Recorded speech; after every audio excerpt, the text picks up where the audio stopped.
Hi, my favorite learners. How are you? I hope all of you are doing great. তো আজকে আমি তোমাদের সাথে এমন একটা কবিতা নিয়ে আলোচনা করব যে কবিতাটা তোমাদের জীবনের সাথে ওতপ্রোতভাবে জড়িত।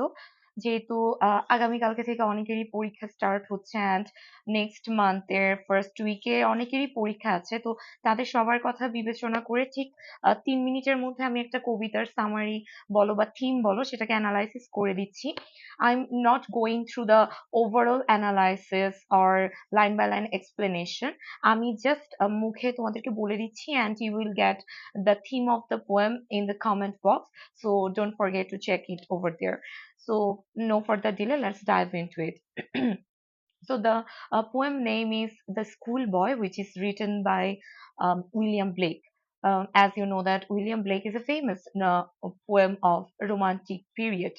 And ওনাকে আমরা সবসময় জেনে থাকি যে উনি রোমান্টিক পিরিয়ডের খুবই একজন গুরুত্বপূর্ণ লিটারেরি ফিগার। তো এই কবিতাটাতে আসলে দেখানো হচ্ছে একটা ছোট্ট স্কুল বয়কে নিয়ে, যে কিনা সকালবেলা ঘুম থেকে উঠে and it was summer morning. তো বিষয়টা হচ্ছে আমাদের দেশে সামার অনেকটা মানে এনজয়েবল কোনো বিষয় না, বাট ইন অ্যাব্রড তো summer is very enjoyable thing. তো এই কারণে যখন সে একটা সামার মর্নিং পায়, ছোট্ট একটা স্কুল বয়, সে অনেক বেশি খুশি হয়ে যায় যে আজকে একটা সামার ডে, আমি অনেক মজা করব, আমি ঘুরতে যাব, আমি স্কাইলার্ক পাখির গান শুনতে পাচ্ছি, আমি হান্টারদের গান শুনতে পাচ্ছি। সব মিলিয়ে the schoolboy is very excited to go out or for enjoying the nature. But all of a sudden সে হয় বা তার মনে হয় যে তাকে কোথায় যেতে হবে, স্কুলে যেতে হবে। দেখো তোমাদের জীবনের সাথে মিলে যাচ্ছে, জোর করে হলেও তোমাদেরকে কোথায় যেতে হয়, কলেজে যেতে হয়, স্কুলে যেতে হয়েছিল।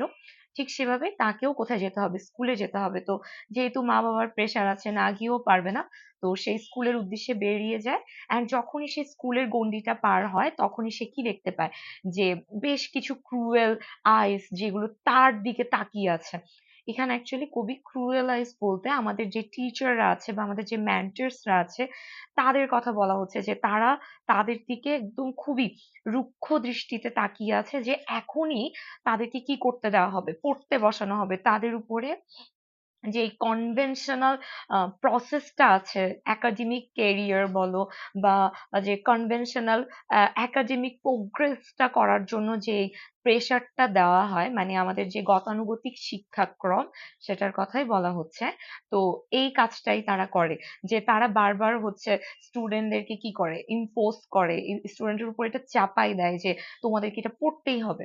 তো এই জন্য তার চোখগুলোকে কি মনে হচ্ছে, সেই স্কুল বয় খুব ক্রুয়েল, যে এখনই তাকে একটা রুমে বদ্ধ করে দেওয়া হবে। অ্যাকচুয়ালি এখানে রুম বলতে সেই ক্লাসরুমের কথা বলা হচ্ছে। তো এখন তাকে কোথায় বন্দি করা হবে, রুমে বন্দি করানো হবে এবং তাকে দিয়ে কি করা হবে, এই লেসনটা কমপ্লিট করানো হবে, যেটা সে একেবারেই নিতে পারছে না। And when the schoolboy is going through this process, he is feeling so distressed, so disappointed, তার মোটেও জিনিসটা ভালো লাগছে না। তো in that term he is comparing himself with a bird in a cage, যে খাঁচায় বন্দি একটা পাখির সাথে নিজেকে তুলনা করছে, যে একটা পাখি যখন খাঁচায় বন্দি থাকে তখন সে তার লাইফটাকে এনজয় করতে পারে না।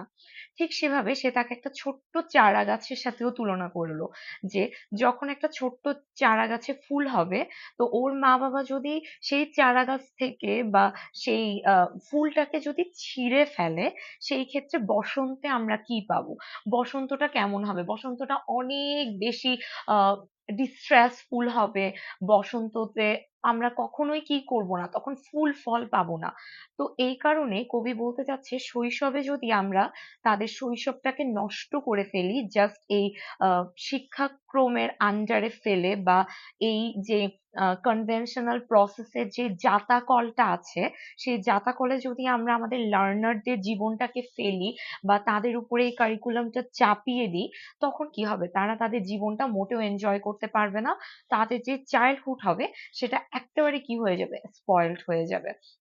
তো যার কারণে কবি একটাই কথা বলতে চাচ্ছে যে আহ এখানে একটা জাস্ট স্কুল বয় যে তার জীবনের কথা বলছে, যে সে সামারে খুব আনন্দ করতে চেয়েছিল, কিন্তু তার জীবনটা কেমন হয়ে গেছে, খাঁচায় বন্দি একটা পাখির মতন হয়ে গেছে, বা চারা গাছের একটা ছোট্ট ফুল, যেটা কি বড় হওয়ার আগে যাকে কি করে ফেলা হচ্ছে, ছিঁড়ে ফেলা হচ্ছে, এই দুটো জিনিসের সাথে তাকে কি করা হচ্ছে, তুলনা করা হচ্ছে। অ্যাট দ্য সেম টাইম সে চাচ্ছে না তার জীবনটা জাস্ট পুঁথিগত বিদ্যা বা স্কুল বা কলেজ জীবনের মধ্যে আটকে যাক। সে তার জীবনটাকে বাউন্ড ফ্রি ভাবে উদযাপন করতে চাচ্ছে, বা he wanted to celebrate his life.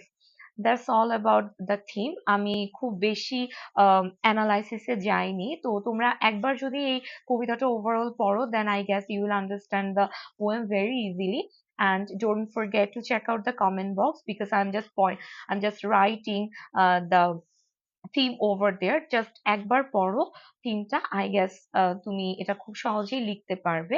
আর যেহেতু কালকে থেকেও সবার পরীক্ষা, অ্যান্ড নেক্সট মান্থের ফার্স্ট উইক থেকে সবার পরীক্ষা, সবার পরীক্ষার জন্য অনেক বেশি শুভকামনা রইলো। আশা করি সবার পরীক্ষা সবাই খুব ভালোভাবে দেবে, ভালো থাকবে, সুস্থ থাকবে। অসংখ্য ধন্যবাদ তোমাদেরকে সাথে থাকার জন্য।